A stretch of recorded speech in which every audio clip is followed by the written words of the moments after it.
tema para a gente fazer a reflexão, que são bem-aventurados os pobres de espírito. Que nós possamos, nesta noite, esquecer os nossos problemas do nosso dia a dia e aproveitar, a reflexão desse tema que é tão importante, para a nossa compreensão e a nossa evolução na nossa caminhada. Então Jesus disse: bem-aventurado os pobres de espírito, pois que deles é o reino dos céus. E nós, incrédulos na época, não compreendemos, até hoje, os homens de hoje, não compreendem o que Jesus quis dizer com pobre de espírito. Muitas pessoas até zombaram, achando que ser pobre de espírito é ser a pobreza material. Muitas pessoas acham que a riqueza material é a riqueza espiritual e a pobreza é a pobreza de espírito. Então, ficou um contrassenso. Mas, nesse dia de hoje, nessa Páscoa, que comemora a ressurreição de Jesus.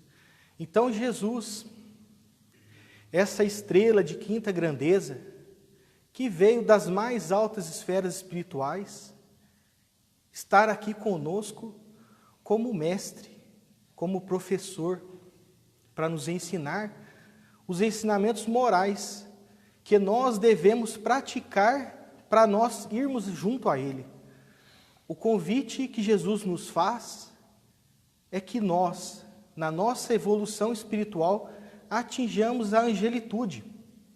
Olha só, a importância que nós temos de compreender na essência, os ensinamentos de Jesus. Porque, como muitas religiões de hoje ainda compreenderam erroneamente, quando Jesus deu o suspiro na cruz e falou: Pai, eles perdoai-vos porque eles não sabem o que fazem, não foi o perdão que nós poderíamos seguir a nossa vida como queríamos que seguisse, como seguimos nas muitas encarnações em que nós tivemos. Mas Jesus fala que nós devemos seguir os teus ensinamentos, que é entender no íntimo o que Ele nos trouxe. E a doutrina espírita, através da espiritualidade, o Consolador Prometido, que já vai fazer 160 anos, vem trazer para nós esse Consolador, esta explicação, para que nós possamos nos adentrar no íntimo dos ensinamentos de Jesus e fazer o que Ele nos ensinou, que é nos modificar interiormente. Então, seguindo os evangelhos de Jesus, o Evangelho segundo o Espiritismo, Allan Kardec cuidadosamente pontua. Ele pontua no primeiro capítulo que Jesus fala: não vim destruir a lei. E segue reforçando os ensinamentos de Moisés e falando: amai-vos os vossos inimigos, amai a Deus sobre todas as coisas e amai os vossos inimigos. E depois Jesus segue nos ensinamentos. Kardec pontua um capítulo importante, que meu reino não é deste mundo, ou seja, Jesus traz para nós que o reino dele não é daqui. Então existem outros reinos. No mundo espiritual existem outras moradas, são infinitas moradas na casa de meu Pai. Então nós, hoje, em 2019, a NASA traz para nós quantos bilhões de planetas no universo. E todos os planetas são habitados, espiritualmente. E depois Jesus segue, falando que ninguém poderá... Aí o terceiro capítulo, há muitas moradas na casa do meu Pai, e ele fala no capítulo 2 que meu reino não é deste mundo. E no quarto capítulo ele fala: ninguém poderá ver ao reino de Deus se não nascer de novo. Então, aquelas religiões que acham que a vida é uma só.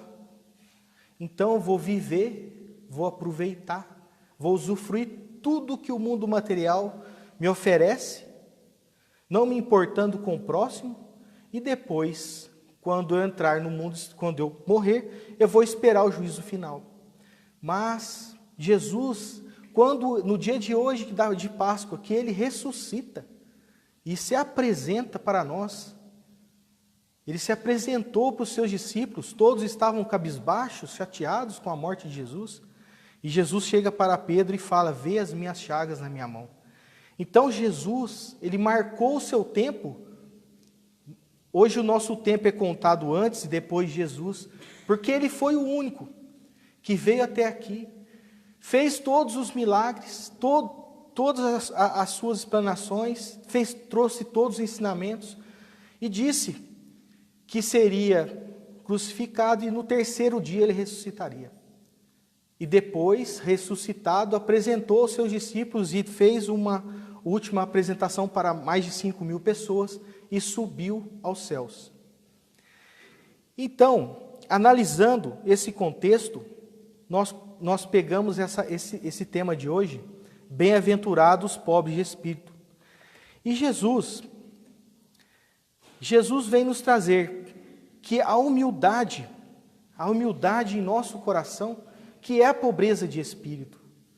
A pobreza de espírito não é nós nos vestirmos mal, ou nós nos desprendermos de todos os bens materiais que nós tivermos. Algumas pessoas acharam que fazendo isso, conquistaria o reino dos céus. Algumas religiões enganaram muitas pessoas falando: venda tudo que você tem e dê para nós que vamos te oferecer o reino dos céus. Mas Jesus fala que não, que nós temos que seguir os seus ensinamentos. E as bem-aventuranças do Cristo são 5. Um tema anterior foi falado dos bem-aventurados aflitos, que são aqueles que mesmo as aflições da vida de hoje, passam as aflições sem reclamar, que sabe aceitar o que Deus designa, e que adiante ajuda o próximo. E hoje ele nos traz a humildade, que é a chaga, que é uma das chagas que nos travam nesse mundo de provas e expiações, nesse nosso planeta que se encontra em turbulência, que olhamos aos noticiários, as barbaridades que se vê nos noticiários, mas o homem, no orgulho e no seu egoísmo, se fecha nesse mundo interior, aonde muitos, como diz a espiritualidade, serão exilados na transição planetária. Então, Jesus já disse para nós que nós não iríamos compreender e que Ele mandaria o Consolador prometido, e o Consolador prometido veio e nos traz, através das explicações do Livro dos Espíritos, esmiuçadamente, todos os ensinamentos morais que nós necessitamos para nos melhorar. Então, a humildade para nós é um dos grandes entraves, porque é tão difícil nós sermos humildes. É só a gente analisar o que acontece algumas vezes, as pessoas que assistem um jogo de futebol, as pessoas por um time de futebol se brigam, não? Se perdem a amizade, porque um é melhor que o outro. Quanta banalidade, sendo que nós somos espíritos criados por Deus, devemos levar a paz, levar o amor, levar o progresso. E Jesus segue dizendo: aquele que quiser tornar-se maior, seja vosso servo. E aquele que quiser ser o primeiro entre vós, seja vosso escravo. Do mesmo modo que o Filho do Homem não veio para ser servido, mas para servir e dar a vida pela redenção de muitos.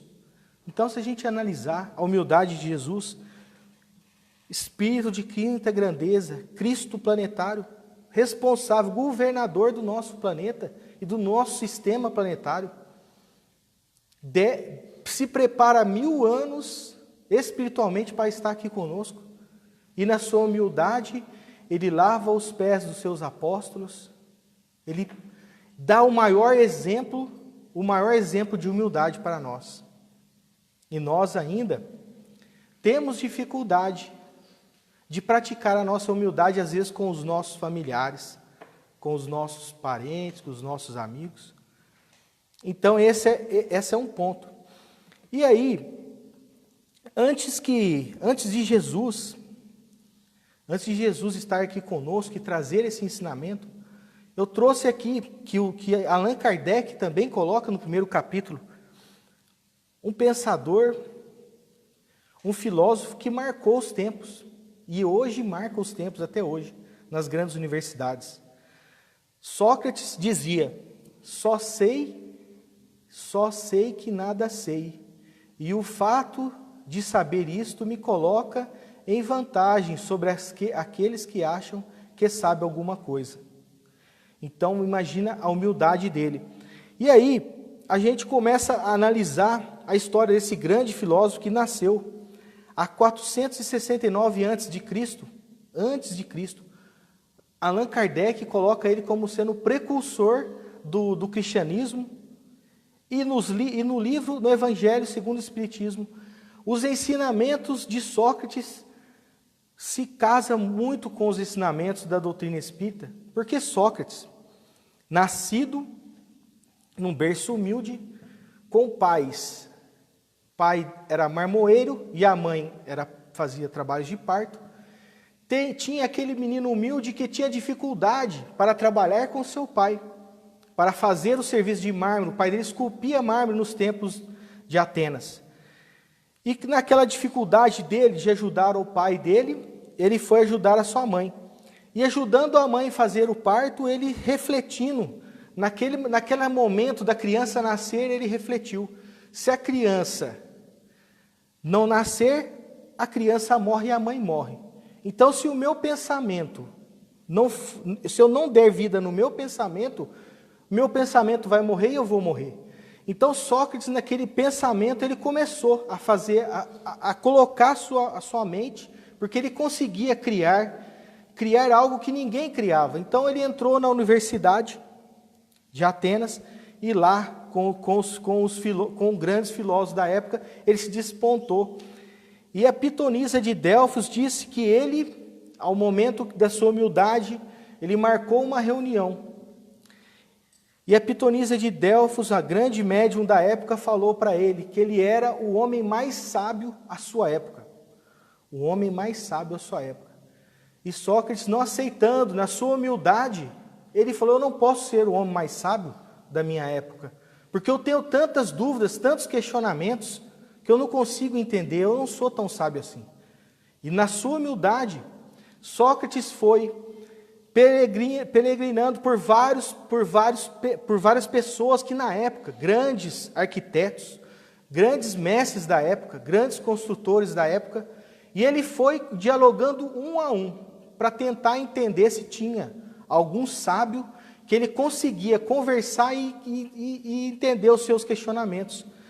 E nesse inteirinho que ele fez, ele chegou à conclusão que todos que ele conversavam eram orgulhosos, porque o arquiteto falava que ele era o maior e o melhor arquiteto de Atenas. O médico era o melhor e o que mais conhecia da medicina na época. Então, ele foi e voltou, retornou à faculdade e continuou lecionando aos seus amigos, aos seus alunos. E nessa explicação, nesses ensinamentos que Sócrates foi aprofundando há 460 anos antes do Cristo, ele falava que Deus era o único Deus, que não existia tantos deuses como os gregos daquela época diziam que existiam tantos deuses. E ele falava da imortalidade da alma, porque o homem tem que se preocupar com sua reforma interior, que não importava as casas, as mansões, a roupa que se vestia, mas o que importava era o homem dentro, a mudança dentro do homem, era o aprendizado que ele colocasse dentro dele, é a sua moralização. E nesses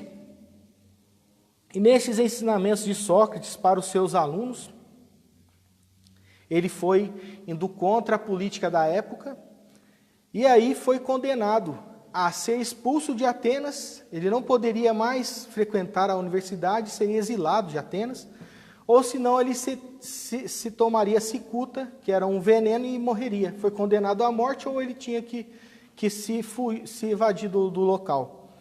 E ele não aceitou. E ele preso, Platão, um dos seus maiores discípulos, foi ao tempo que ele ficou preso, indo na cadeia, E chegou um dia que fizeram um suborno de todos os guardas. Todo mundo queria que os alunos dele, que eram pessoas influentes da época, filhos de grandes políticos, de pessoas que tinham recurso, conseguiram uma forma dele fugir. E deixaram a cela aberta. E Platão, no outro dia, volta triste na cela e encontra Sócrates no mesmo lugar.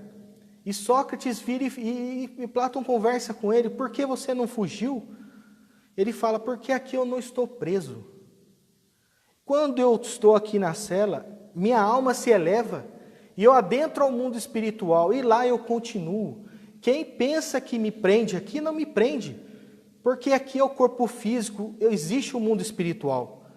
Naquela época, há 460 anos antes de Cristo, Sócrates já falava da existência do mundo espiritual e da alma.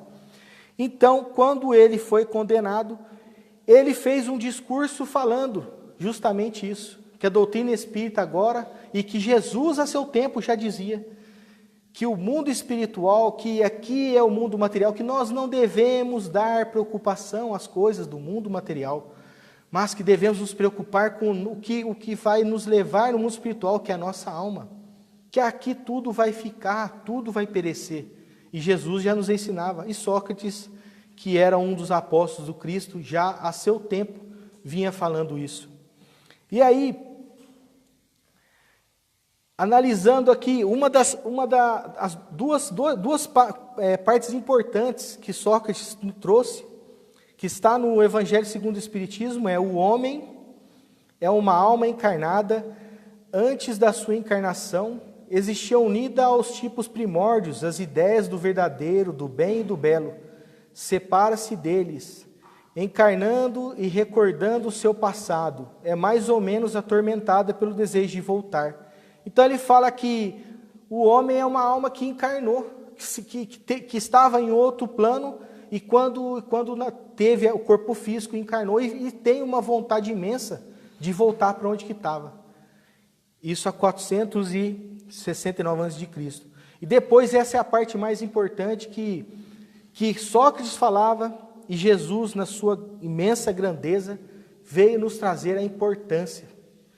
As mais belas preces, os mais belos sacrifícios, prazem menos a divindade do que uma alma virtuosa que faz esforços por se lhes assemelhar. Grave coisa fora que os deuses dispensassem mais atenção às nossas oferendas do que à nossa alma. Se tal cedesse, poderiam a mais culpados conseguir que eles e lhes tornassem propício, mas não. Verdadeiramente justos, retos, são os que, por suas palavras e atos, cumprem seus deveres para com os deuses e para com os homens. E reforça que no capítulo 10, números 7 e 8, a espiritualidade explica que Jesus também explicava a mesma coisa. Então, o que Sócrates quis dizer? Que não adianta a prece, não adianta a gente fazer a prece, cultivar ídolo, estátua, vestir-se como roupas lindas, maravilhosas, mas se por dentro da nossa alma nós não formos humildes com os nossos semelhantes, não fazermos o bem, não fazer a caridade, não ajudar aquele que está precisando. Quantas pessoas que dominam o nosso planeta dizem que 100 ou 200 pessoas dominam mais de 50% da riqueza do nosso planeta. Se cada um doasse 10% do bem material que tinha, acabaria com a pobreza e a miséria. Então, gente, é nisso que nós temos que pensar. O que será de nós com aquilo que nós temos, com aquilo que nós podemos fazer ao nosso semelhante e nós não fizermos? Então Jesus traz para a gente essa reflexão, principalmente na humildade. Porque se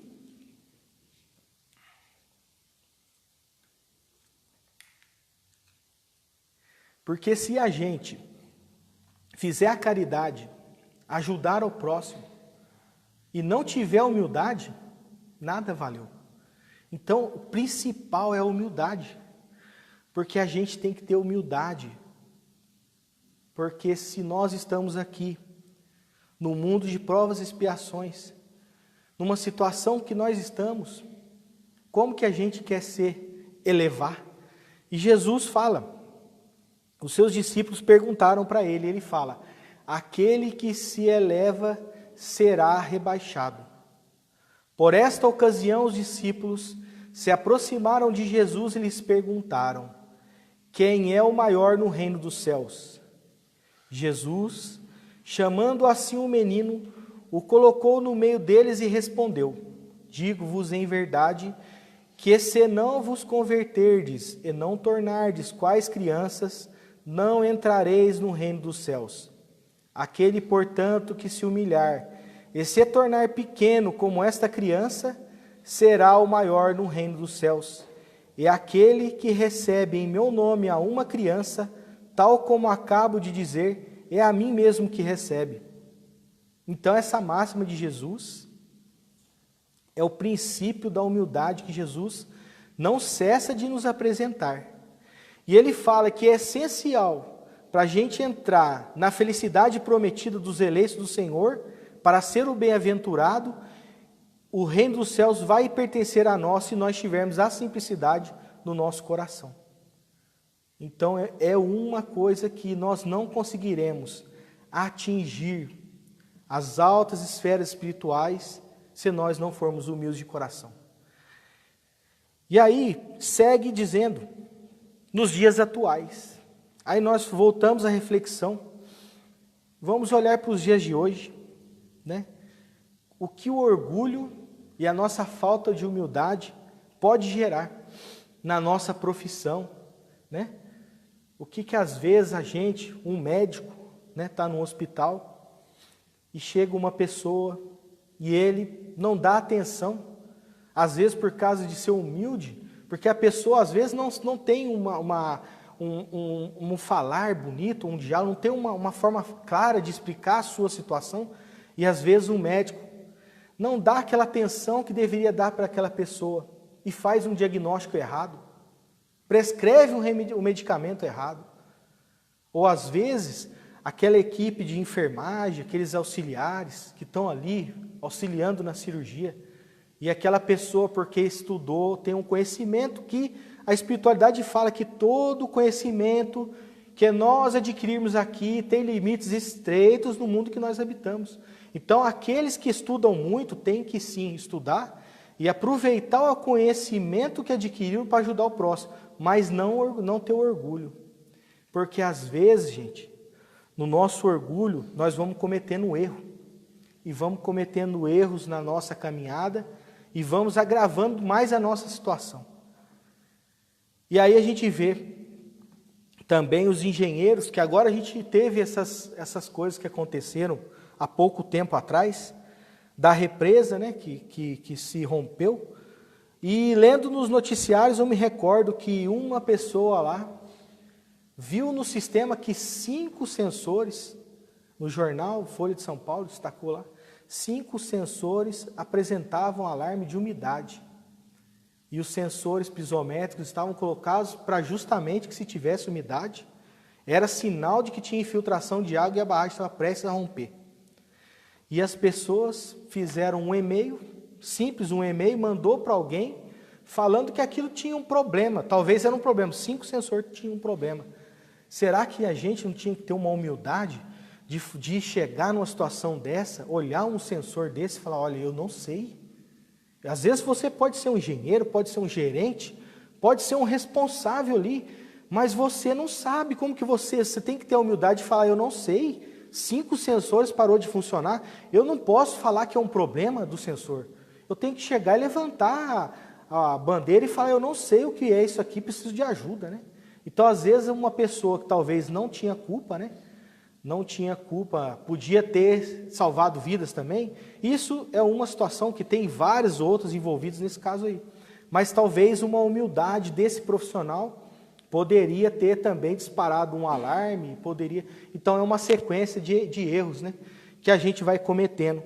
E a gente vê também nas escolas, aqueles grandes professores, né, que vão nas escolas, estudam, faz mestrado, e fazem doutorado e aprofundam o seu ensinamento, mas às vezes chega um aluno brilhante na sala de aula, que tem um potencial grande, e ele acha que porque ele tem o título, ele sabe mais, e às vezes restringe o aluno, ou às vezes responde de forma deseducada.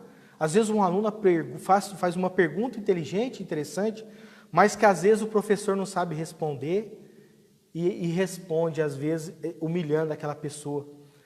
Então, nós aqui, nesse ensinamento que Jesus nos traz, da humildade que nós devemos ter, essa humildade é uma coisa que a gente não vai conseguir de um dia para o outro, mas é uma proposta que Jesus faz para nós irmos nos aperfeiçoando, nos treinando a ser humildes, não sermos mais do que ninguém.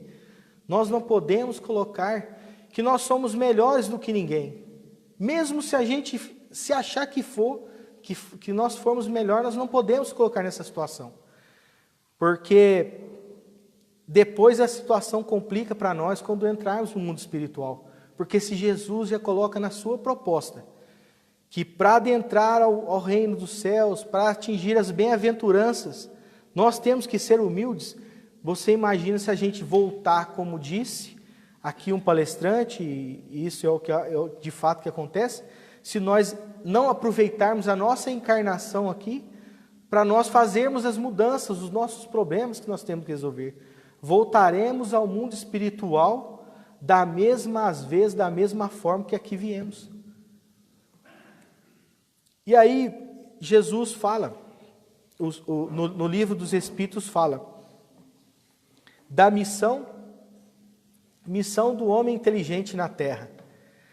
Então ele fala assim: não vos ensoberbais do que sabeis, porquanto este saber tem limites muito estreitos no mundo em que habitais.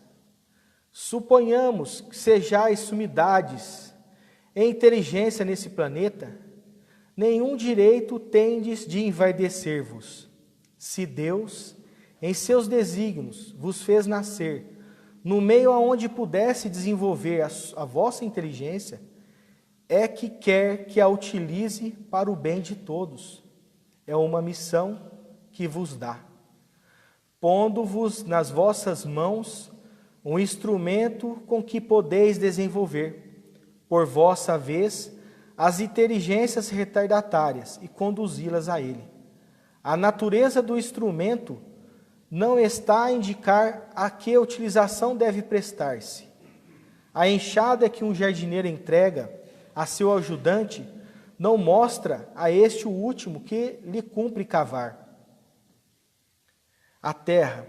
Que direis se esse ajudante, em vez de trabalhar, erguesse a enxada para ferir o seu patrão? Direis que é horrível e que este merece ser expulso. Pois bem, não se dá o mesmo com aquele que serve da sua inteligência para destruir a ideia de Deus e da providência que entre os seus irmãos. Não levanta ele contra o seu senhor a enxada que lhe foi confiada para rotear o terreno? Tem ele direito ao salário prometido? Não merece, ao contrário, ser expulso do jardim? Sê-lo-á. Não duvideis, e atravessará existências miseráveis e cheias de humilhação, até que se curve diante daquele a que tudo deve. A inteligência é rica em méritos para o futuro, mas sobre a condição de ser bem empregada. Se todos os homens que possuem dela se servissem de conformidade com a vontade de Deus, fácil seria para os espíritos a tarefa de fazer com que a humanidade avance. Infelizmente, muitos a tomam instrumento de orgulho e de perdição contra si mesmos. O homem abusa de sua inteligência como de todas as outras faculdades e, no entanto, não lhe faculta ensinamentos que advirtam de que uma poderosa mão pode retirar o que lhe concedeu. Então está no Livro dos Espíritos, pelo Espírito Ferdinando, Espírito Protetor. Então essa reflexão nos traz para aqueles que são inteligentes, que que foram agraciados por Deus nesta encarnação, que vieram com o corpo físico propício para desenvolver todas as suas potencialidades, porque a nossa potencialidade aqui, como encarnados, é restrita. O nosso aparelho físico não consegue assimilar todas as nossas potencialidades, mas Deus, para avançar e progredir a nossa humanidade, Ele permite que alguns cientistas, que algumas pessoas, que alguns profissionais se destaquem, se disponham da sua inteligência em plena, como provação, para que nós humildemente levemos ao progresso a nossa sociedade, para que os médicos desenvolvam as curas para as doenças, para que os remédios sejam empregados, bem construídos nos laboratórios e se cheguem a todos os pontos do nosso planeta. Então a inteligência deve ser sempre bem aplicada para o bem da nossa sociedade. Então o homem que utiliza a inteligência, ajudando no progresso, alavancando a nossa ciência, a tecnologia, esse sim retornará ao reino dos céus em situação do salário do bom trabalhador. Mas, meus irmãos, aqueles irmãos que vêm com a inteligência, mas que se deixam desviar pelo mundo material, que deixam as coisas terrenas falarem mais alto, estes irmãos arrastarão existências miseráveis, como diz a espiritualidade, há grande tempo. Então, meus irmãos, que nós possamos nessa noite de hoje lembrar desse ensinamento de Jesus, da humildade, e que se a gente no nosso dia nos defrontar com aquela pessoa orgulhosa que vem nos ofender, que vem para nos reduzir, nos diminuir, aceitemos como provação. Vamos abaixar a cabeça e ser humilde. Se nós tivermos um patrão numa empresa que não nos dá o valor, que não nos auxilia no nosso trabalho, vamos ser humildes. Vamos fazer como Jesus falou, seja o servidor, porque a proposta de Jesus que Ele fez aqui conosco foi de nos servir, de ser um professor para nós, e que a nossa proposta e o que nós devemos fazer, a partir do momento que a gente começa a compreender a importância dos ensinamentos de Jesus, a proposta de Jesus para com todos nós que estamos aqui hoje, é levar o ensinamento dele, através da nossa vivência, do evangelho dele dentro de nós. Então que nós possamos, meus irmãos, viver o evangelho de Jesus, sermos humildes, com os nossos irmãos, com os nossos semelhantes, com os nossos inimigos, com aqueles que nos odeiam. Vamos ser humildes, vamos sair daqui com o trabalho, com o salário do bom trabalhador, porque aqui tudo passa. Todos os problemas que nós temos aqui vai passar, todas as nossas tristezas, todas as nossas desavenças, tudo vai passar. Tudo passa, aqui tudo perece, tudo acaba. Vai ficar tudo para trás. Mas o que a gente vai levar, quando a gente entrar no mundo espiritual, vai ser o que nós conquistamos. Os amigos no bem que nós fizemos. As lágrimas que nós enxugarmos. Aqueles que nós consolamos.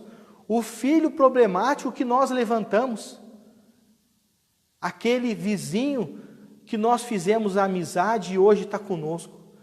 Nós vamos levar daqui, meus irmãos, é a humildade no nosso coração, e quando nós entrarmos no mundo espiritual, a nossa família espiritual estará em festa, em alegria conosco para nos receber, porque nós entendemos o que Jesus falou. Então, nessa Páscoa de hoje, nesse dia da ressurreição do Cristo, que nós possamos olhar para o nosso interior e sermos e tentarmos ser o que Jesus quer que nós sermos, que nós fazemos, o bem, a caridade e o amor para o próximo. Uma boa noite para todos e fiquem todos com Deus.